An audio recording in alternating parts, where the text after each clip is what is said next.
Karena untuk ulat yang ada di bagian selaput daun itu ketika kita gunakan kontak saja agak susah mengendalikannya. Jadi butuh bantuan insektisida sistemik. Kami sangat mengawanti-wanti jangan gunakan insektisida sistemik ketika dia sedang berbunga, karena itu akan berpengaruh terhadap buahnya nanti. Meskipun kandungannya sedikit sekali, tapi ketika berterus-terusan saya kira akan ada hal negatif ketika mengkonsumsi buah yang mengandung insektisida sistemik tersebut. Prediksi kami ini karena banyak ketela pohonnya. Jadi ketika banyak ketela pohonnya, sinar matahari tidak terlalu banyak. Yang kedua, nutrisi juga banyak yang terserap oleh ketela pohon. Jadi wajar ketika akhirnya tanamannya kerdil seperti ini.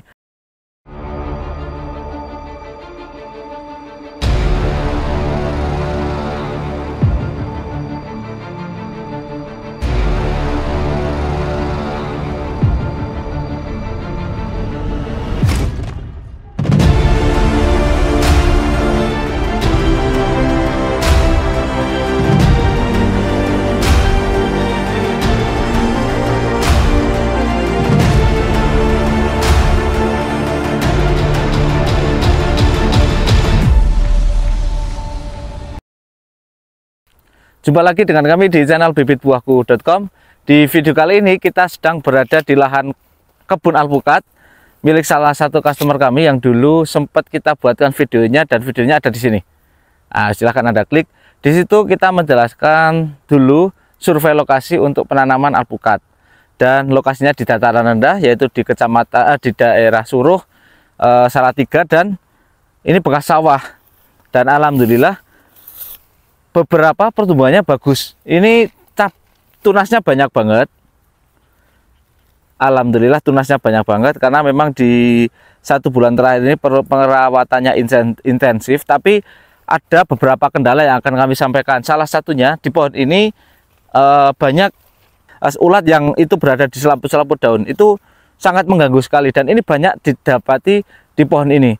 Perkembangannya cukup masif.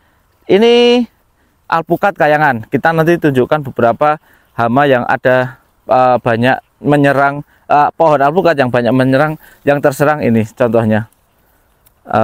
Jadi bekas-bekas ulat yang ada di selaput daun itu akhirnya daunnya mengering seperti ini.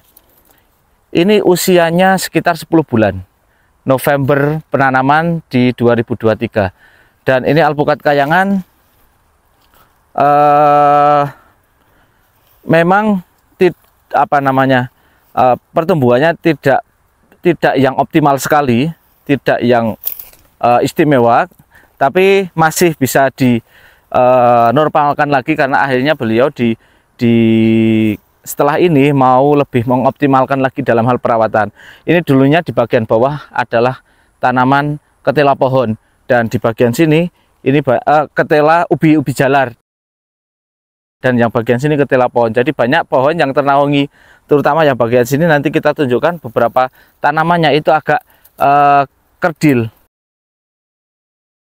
Dan ini yang alhamdulillah cukup bagus, meskipun hama tadi masih menyerang. Dan yang kedua yaitu busut yang terlalu kecil. Ini kanopi sudah sampai sini, sedangkan busutnya masih saat penanaman awal itu lebarnya yang atas itu baru sampai sini. Ini butuh pelebaran yang cukup banyak. Jadi yang kami sarankan pelebaran busut, karena apa? Ini lokasi lahan bekas sawah yang dimana akar tidak akan bisa dalam sekali. Apalagi ini jika Anda lihat, ini air aliran irigasi itu paling hanya 50 cm dari dasar pangkal batang, sehingga kita harapkan akarnya itu nanti melebar. Sehingga yang kami sarankan adalah nanti busut diperlebar lagi. Untuk ketinggiannya tetap tidak usah ditinggikan, karena ini sudah paten dari awal dibuat segini, ya udah segini aja ketinggiannya. Tapi lebarnya yang harus ditambah. Jadi minimal seperti yang sudah kita jelaskan dulu, lebar busut itu sampai lebar kanopi daun, permukaan atasnya. Untuk miringnya terserah. Semakin landai maka akan semakin susah untuk hanyut. Tapi ketika terlalu curam maka sebentar-sebentar harus memperlebar lagi. Itu dan ini pertumbuhannya cukup bagus meskipun hama tadi menyerang. Dan kami sarankan, karena untuk kebun ini tidak konsepnya full organik, jadi aman, karena kemarin juga habis dikasih pupuk NPK grower.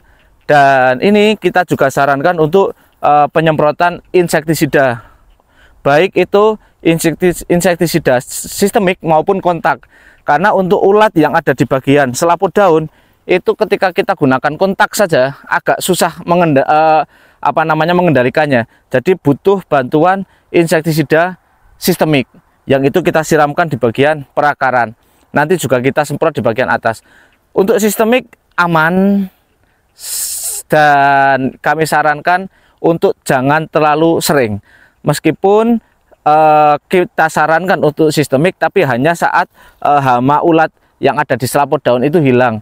Maka ketika sudah tidak ada, jangan lagi gunakan yang sistemik, cukup kontak saja.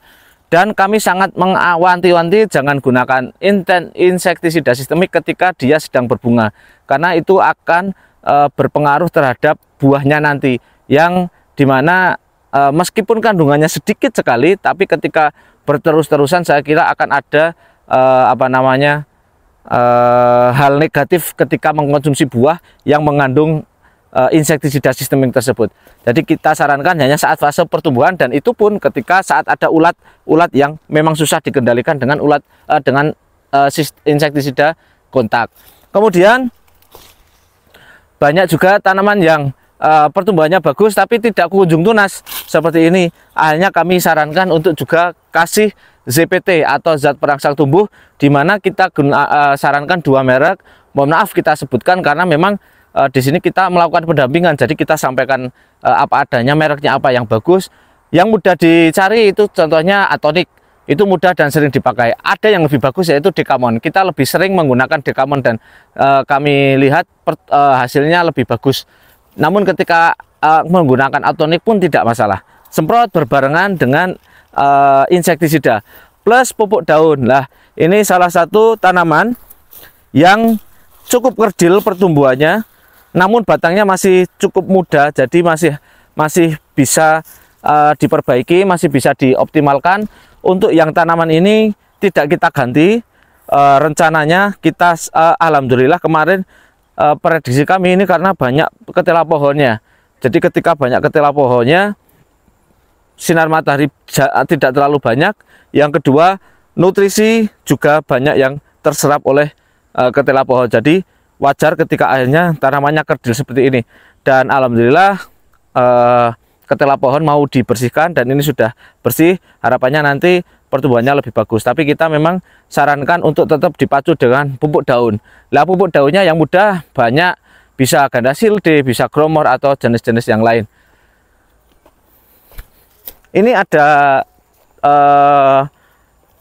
2 jenis, yaitu kayangan, alpukat kayangan dan alpukat Miki. Dan termasuk juga ini salah satu tanaman yang cukup lama sekali tunasnya, daunnya juga tidak terlalu segar karena ini terlalu mepet dengan perengan atau tebing. Akar itu sangat dekat sekali, sehingga ketika paparan sinar matahari pagi sampai siang ini sangat panas, rongganya juga cukup banyak, sehingga kami sarankan di sini dikasih tanaman yang bisa menutupi perakaran bagian sini. Bisa menggunakan tanaman-tanaman yang tidak terlalu rakus dengan unsur hara, misal odot atau apa, yang karena beliau juga memelihara kambing. Jadi kami tidak masalah nanti jika bagian tepi sini ini nanti dikasih odot, yang dimana paparan sinar matahari tidak langsung mengenai bagian perakaran. Karena ini ketika kita mau melakukan pelebaran juga sudah susah. Ini sudah mentok dan di sini sudah parit. Itu mungkin itu saja yang bisa kami sampaikan. Dan ada 1 pohon yang akhirnya nanti kita ganti bibitnya karena saya lihat pertumbuhannya sudah sangat memprihatinkan dan batangnya sudah cukup tua. Nanti bisa shoot di sana. Dan itu saja dari kami. Jika menurut Anda video kami bermanfaat, silakan klik like. Jika menurut Anda video kami kurang bermanfaat, silakan dislike. Jangan lupa subscribe dan tulis komentar Anda di bawah ini. Ini bibit buahku, mana bibit buahmu?